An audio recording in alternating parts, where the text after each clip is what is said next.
Good morning बच्चों। कैसे हो आप सब। हम आपकी आज जो वर्कशीट आई है 79 वो करेंगे, जो आपकी भारत में राष्ट्रवाद की वर्कशीट है। कल हमने भारत में राष्ट्रवाद जो चल रहा था उसमें नमक यात्रा के बारे में पढ़ा था कि किस प्रकार गांधी जी ने नमक यात्रा की थी। ठीक है, सविनय अवज्ञा आंदोलन चलाया था उसमें, और असहयोग आंदोलन में क्या फ़र्क था। आज हम सामूहिक अपनेपन का भाव इसके बारे में पढ़ेंगे। राष्ट्रवाद की भावना तब पनपती है जब लोग ये महसूस करने लगते हैं कि वे एक ही राष्ट्र के अंग हैं, जब वे एक दूसरे को एकता के सूत्र में बांधने वाली कोई साझा बात ढूंढ लेते हैं। राष्ट्र के प्रति राष्ट्रवाद क्या होता है? अपने राष्ट्र के प्रति भावना को उजागर करना, और वो तब पनपती है कि हम किसी के साथ भेदभाव ना करें, हम सब आपस में ये समझे कि हमारा जो राष्ट्र है हम उसी के अंग हैं, और जो सभी लोग हैं वो एक भाईचारे की तरह रहते हैं। सब एकता के साथ एकता का जो सूत्र है उसमें बांधने वाली जो बात है उसे ढूंढ लेते हैं। सामूहिक अपनेपन की यह भावना आंशिक रूप से संयुक्त संघर्षों के चलते पैदा हुई थी। ये जो सामूहिक अपनेपन की भावना थी, जब हमारे देश में संघर्ष चल रहे थे उनके बीच में ये पैदा हुई थी। इनके अलावा बहुत सारी सांस्कृतिक प्रक्रियाएं भी थीं जिनके जरिए राष्ट्रवाद लोगों की कल्पना और दिलो दिमाग पर छा गया था। इतिहास व साहित्य, लोक कथाएं, गीत, चित्र व प्रतीक सभी ने राष्ट्रवाद को साकार करने में अपना योगदान दिया था। कि ये जो राष्ट्रवाद की भावना थी सिर्फ ये नहीं था कि भाई आंदोलन कर रहे हैं उससे बढ़ने लगी या उससे लोगों में आ गई, उसके लिए और भी चीज़ें थी जिन्होंने अपना योगदान दिया, जैसे इतिहास, साहित्य, लोक कथाएँ जो थी, लोक नृत्य जो थे, वहाँ के चित्र थे, प्रतीक थे, इन सब ने भी लोगों में राष्ट्रवाद की भावना को पैदा करने में बहुत अहम भूमिका निभाई है। भारत माता की छवि। राष्ट्र की पहचान सबसे ज़्यादा किसी तस्वीर से में अंकित की जाती है। इससे लोगों को एक ऐसी छवि गढ़ने में मदद मिलती है जिसके जरिए वे राष्ट्र को पहचान सकते हैं। कि जो राष्ट्र की पहचान है वो क्या है? किसी तस्वीर से अंकित की जाती है, मतलब किसी तस्वीर के द्वारा देखी जा सकती है। इससे लोगों को जो है एक ऐसी छवि को गढ़ने में मदद मिलती है, ऐसी छवि को देखने में मदद मिलती है जिसके जरिए वो सिर्फ राष्ट्र को पहचान सकते हैं।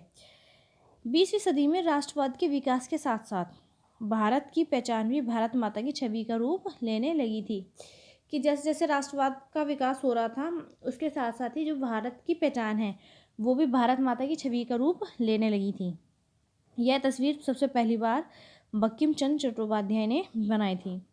1870 के दशक में उन्होंने मातृभूमि की स्तुति के रूप में वंदे मातरम गीत लिखा था।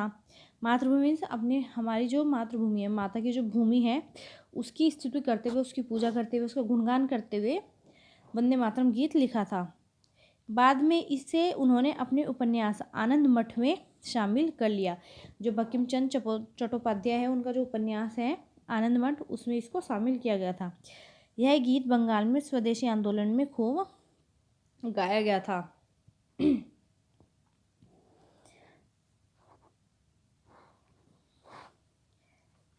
अवनींद्र टैगोर नाथ टैगोर के द्वारा बनाई गई भारत माता की छवि। स्वदेशी आंदोलन की प्रेरणा से अवनींद्र नाथ टैगोर ने भारत माता की विख्यात छवि को चित्रित किया था।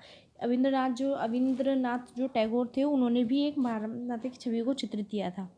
इस पेंटिंग में भारत माता को एक सन्यासिनी के रूप में दर्शाया गया है।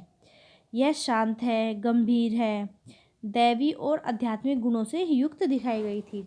ये जो तस्वीर बनाई गई थी भारत माता की, इसमें आप देख सकते हो कि एक स्त्री के रूप में राष्ट्र को दिखाया गया है, भारत माता को दिखाया गया है।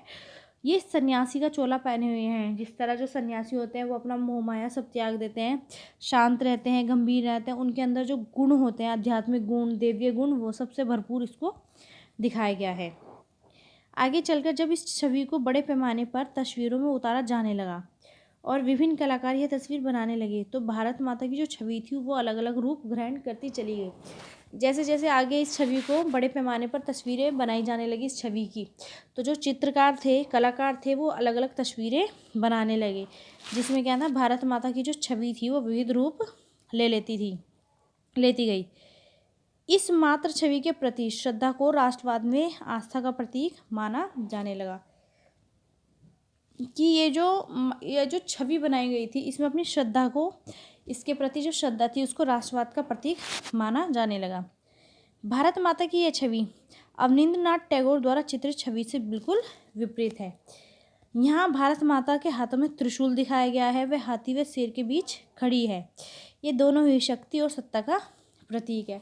आपने देखा जो अवनींद्रनाथ टैगोर थे, उन्होंने क्या सन्यासी के रूप में दिखाया था भारत माता को, जो बिल्कुल शांत थी, गंभीर थी, जिसके अंदर जो गुण थे वो दैवीय थे।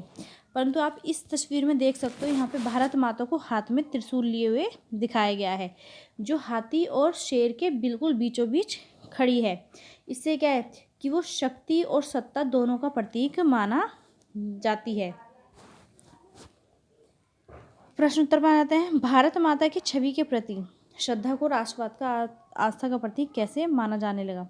उचित उदाहरण देते हुए इसकी व्याख्या कीजिए कि जो राष्ट्रवाद था उसमें आशा कि हमारा जो राष्ट्र है वो एक ही है, और उसको माता के रूप में दिखाया जाने लगा था, नई नई तस्वीरें बनने लगी थी। तो इसलिए जो लोगों की छवि थी वो भारत माता के रूप में सत्ता और शक्ति दोनों का प्रतीक ले चुकी थी। उन लोगों को लगता था कि वो दोनों का प्रतीक है, तो इसलिए वो जो है राष्ट्रवाद की आस्था का प्रतीक बनते चले गए। प्रश्न 2 पर आ जाते हैं। आनंद मठ की रचना किसने की थी? आनंद मठ की रचना रविंद्रनाथ टैगोर ने बंकिम चंद्र चट्टोपाध्याय ने की थी। तो बेटा ये थी आपकी वर्कशीट। अगर किसी को भी कोई भी दिक्कत है तो आप मेरे से पूछ लें।